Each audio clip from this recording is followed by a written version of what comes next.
Kaligirang Pangkasaysayan ng Florante at Laura ni Alan A. Ortiz.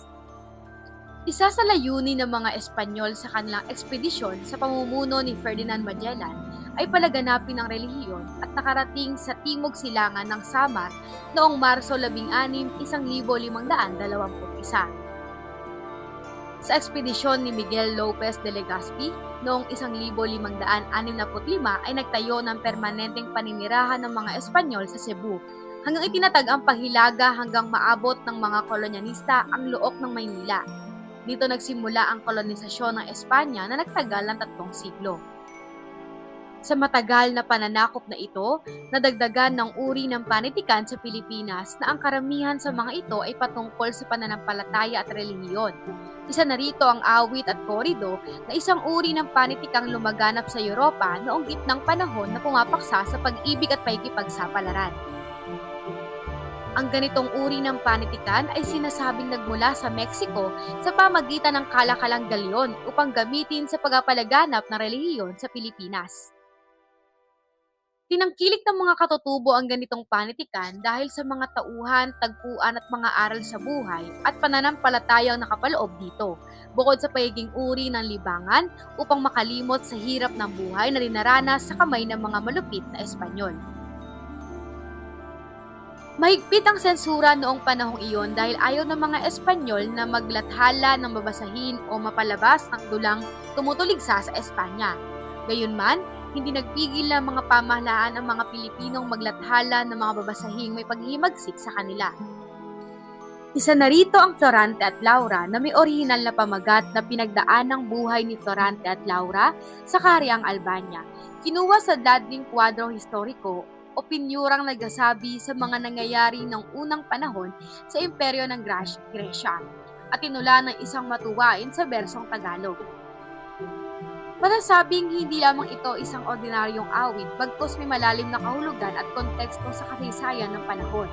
Ito ay awit ni Francisco Balagtas noong 1838 ay hango sa kasaysayan ng pag-ibig niya kay Maria Asuncion Rivera. Batay sa pag-aaral ng awit, ayon kay Isagani Cruz at Soledad Reyes sa kanilang akda na ang panitikan, hindi kaagad nagbago ang ating panitikan dahil sa pagsipot ng ating bayan ng mga Kastilang may dala ng krus at espada. Subalit malinaw ang pagpasok ng oryentasyong relihiyoso sa panahong ito. Walang katiyakan kung saan o kailan isinulat ang awit ni Florante at Laura.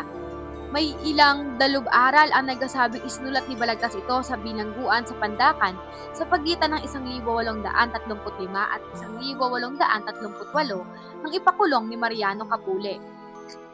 May ilang haka-haka na maaaring naisulat ang awit sa bilangguan sa Balanga at Maynila sa pagitan ng 1856 hanggang 1860 nang ipapiit siya ng katulong na babae ni Alferez Lucas ng Bataan sa sumbong na pamumutol ng buhok.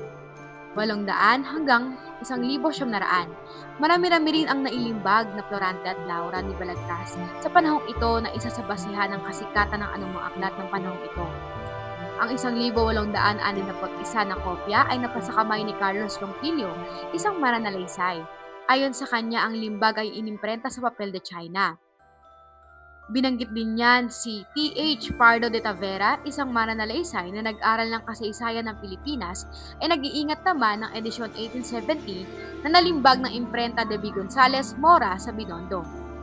Maraming lumabas sa mga edisyon ng Florante at Laura na nasa wikang Tagalog at Ingles, subalit natupok ang mga ito noong 1945 na magwakas ang ikalawang digmaang pandaigdig, sapagkat kabilang nga ito sa mga korido noong 1900 taon. Nalimbag labang ang mga kopya na akda ni Baltasar sa mga mumurahing klase ng papel. Nayari sa palay na ipinagbibili tuwing may misa at mga kapistahan sa halagang 10 sentimo bawat isa.